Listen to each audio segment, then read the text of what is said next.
देश की सबसे भ्रष्टतम सरकारों में से एक होगी।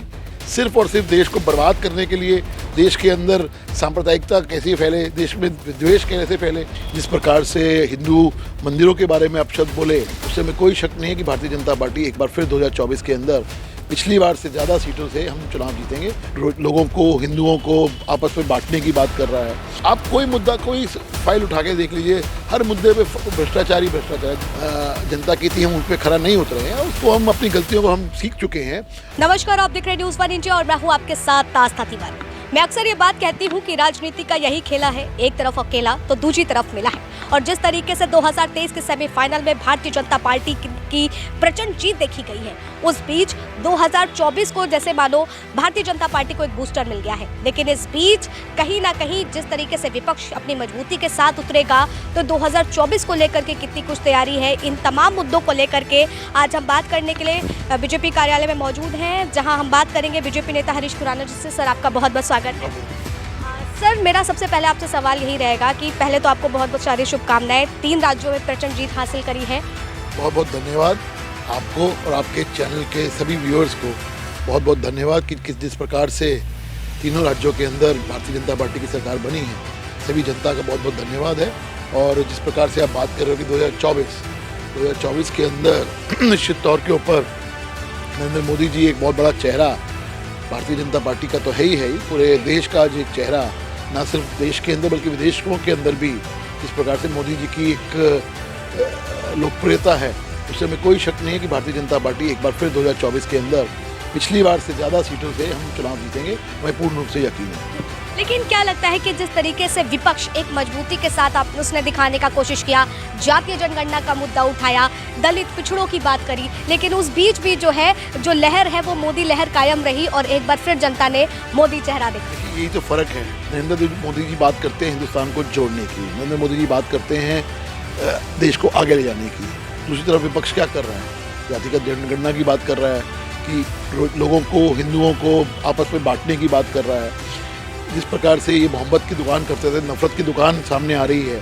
जिस प्रकार से इंडी गठबंधन है, इंडी गठबंधन के अंदर इस प्रकार से लोगों ने कभी सनातन के बारे में अपशब्द बोलते हैं। कल अरविंद केजरीवाल के खास राजेंद्रपाल गौतम जी ने जिस प्रकार से हिंदू मंदिरों के बारे में अपशब्द बोले, ये क्या दिखा रहा है? स्वामी प्रसाद मौर्य हैं, अनेक ऐसे नेता हैं जो कांग्रेस के अपने नेता हैं, जैसे नॉर्थ और साउथ इंडिया की बात कर रहे हैं, ये लोग बांटने की बात कर रहे हैं, देश को तोड़ने की बात कर रहे हैं। एक तरफ वो लोग हैं जो देश को तोड़ने की बात करते हैं, एक तरफ वो व्यक्ति है जो देश को जोड़ने की बात कर रहा है। इसलिए मुझे लगता है कि लोग देख रहे हैं, इसलिए उन्होंने मन बना लिया। मुझे लगता है कि ऑलरेडी मन बना चुके हैं कि 2024 के अंदर भी एक बार फिर तीसरी बार हैट्रिक लगाते हुए मोदी जी की गारंटी, मोदी जी ने साफ कहा कि मोदी जी की गारंटी है, मोदी की गारंटी लोगों पर विश्वास है, इसलिए तीसरी बार एक बार फिर हम सत्ता में आएंगे। हरीश जी, आप लगातार जिस तरीके से कह रहे हैं तोड़ने और जोड़ने की बात को देखा गया, तो तोड़ने और जोड़ने की आपसी रंजिश में कहीं ना कहीं जनता के बीच में ये सवाल भी उठता है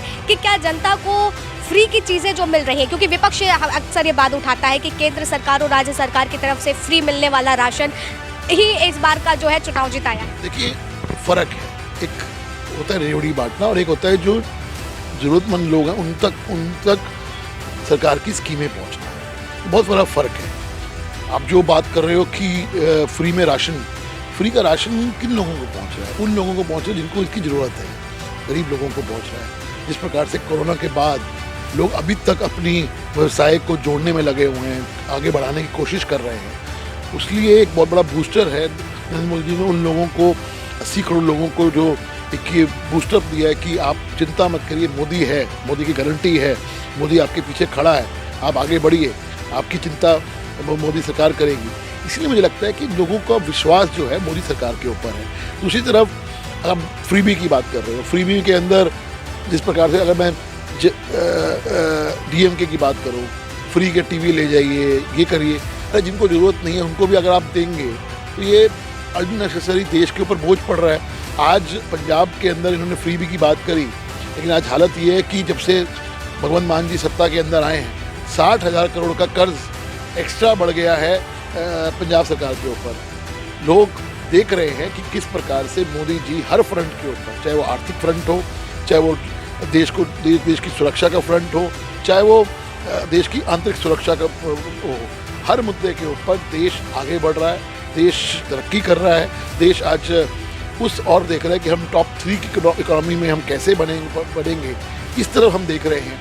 दूसरी तरफ वो लोग हैं जो सिर्फ और सिर्फ देश को बर्बाद करने के लिए, देश के अंदर सांप्रदायिकता कैसे फैले, देश में द्वेष कैसे फैले, इसकी बात करते हैं। तो लोग देख रहे हैं, लोग समझ रहे हैं चीज़ों को। अगर दिल्ली की बात करें तो शायद ही ऐसा कोई मौका रहा होगा जिसमें ऐसी कोई बात हुई हो जिसमें आपस में आप लोगों की ठनी ना हो। अक्सर ऐसा होता है कि ठनती है, लेकिन उस भी सबसे ज़्यादा केजरीवाल को आड़े हाथों आप लेते हैं। मैं अक्सर आपके ट्विटर पर देखती रहती हूँ, कभी इस मुद्दे को उठाते, अभी जैसे आपने कहा कि मंदिरों का मुद्दा सबसे बड़ा उठाया गया, और हाल ही में केजरीवाल ने बयान दिया है कि सरकार मुझे काम करने देना चाहती ही नहीं है, और अगर सीबीआई उनको जेल के पीछे, सलाखों के पीछे भेजती तो मुख्यमंत्री वहां से काम करेगा। कैसे देखिए, ये वही केजरीवाल हैं जो कहते थे कि मैं राजनीति का नए आयाम सेट करने आया हूँ, राजनीति बदलने आया हूँ। चुनावों से पहले जब वो मुख्यमंत्री नहीं थे तो क्या बोलते थे कि भ्रष्टाचार की, अगर किसी नेता पे आरोप लगाते तो कहते भ्रष्टाचार की आरोप लगा रहे हैं, जांच बाद में होगी, इस्तीफा पहले होगा। लेकिन अब क्या है, ये देश राजनीति बदलने की बात कर रहे हैं। अब ये कह रहे हैं कि हम जेल से सरकार चलाएंगे। तो ये फ़र्क आ गया इन लोगों के बीच में।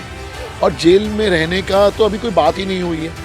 ईडी ने अभी कोई इंक्वायरी के लिए उनको बुलाया नहीं है। ईडी उनको इंक्वायरी करेगा, कानून अपना काम करेगा। कानून के तहत अगर आप सेटिस्फाई नहीं होंगे उनके सवालों के जवाबों से केजरीवाल के, तो कार्रवाई होगी। लेकिन जिस प्रकार से भ्रष्टाचार के नए मानक इस सरकार ने सेट करे हैं, आप दोष देते हो कि भारतीय जनता पार्टी काम नहीं करने दे रही। आज उनके मंत्री एक साल से जेल के अंदर है। किसके ऑर्डर की वजह से? सुप्रीम कोर्ट के ऑर्डर तक की वजह से आप जेल के अंदर हैं, आपको बेल नहीं मिल रही है। लेकिन आप दोष जो है वो ठीकर फोड़ रहे हैं, आप ईडी के ऊपर, सीबीआई के ऊपर, भाजपा के ऊपर। ऐसे सरकार को जवाब नहीं चलता। आपको जवाब तो देने पड़ेंगे, आपको बताना पड़ेगा कि किस प्रकार से आपने भ्रष्टाचार किए। और वो हर, आप कोई मुद्दा, कोई फाइल उठा के देख लीजिए, हर मुद्दे पे भ्रष्टाचार ही भ्रष्टाचार। जल बोर्ड ले लीजिए, आप बसों का घोटाला ले लीजिए, आप लिकर का घोटाला तो ऑलरेडी जेल के अंदर हैं, हवाला कांड है, इनके स्नूप गेट है, तमाम ऐसी चीज़ें हैं जहां आप फाइल उठाएंगे आपको भ्रष्टाचार ही भ्रष्टाचार नजर आए। कल हमने जिस प्रकार से सिंचाई के ऊपर अभी घोटालों के हमने सामने लेके आए हैं कि टेंडर हो गए, टेंडर की पेमेंटें हो गई, काम वहाँ शुरू ही नहीं हुआ, हमें तो लाइव कल दिखाया। मेरा कहना ये है कि ये वो लोग हैं जो बातें करते थे भ्रष्टाचार खत्म करने की, लेकिन मुझे लगता है कि ये केजरीवाल की सरकार जो है देश की सबसे भ्रष्टतम सरकारों में से एक होगी, ये मैं पूर्ण रूप से यकीन है।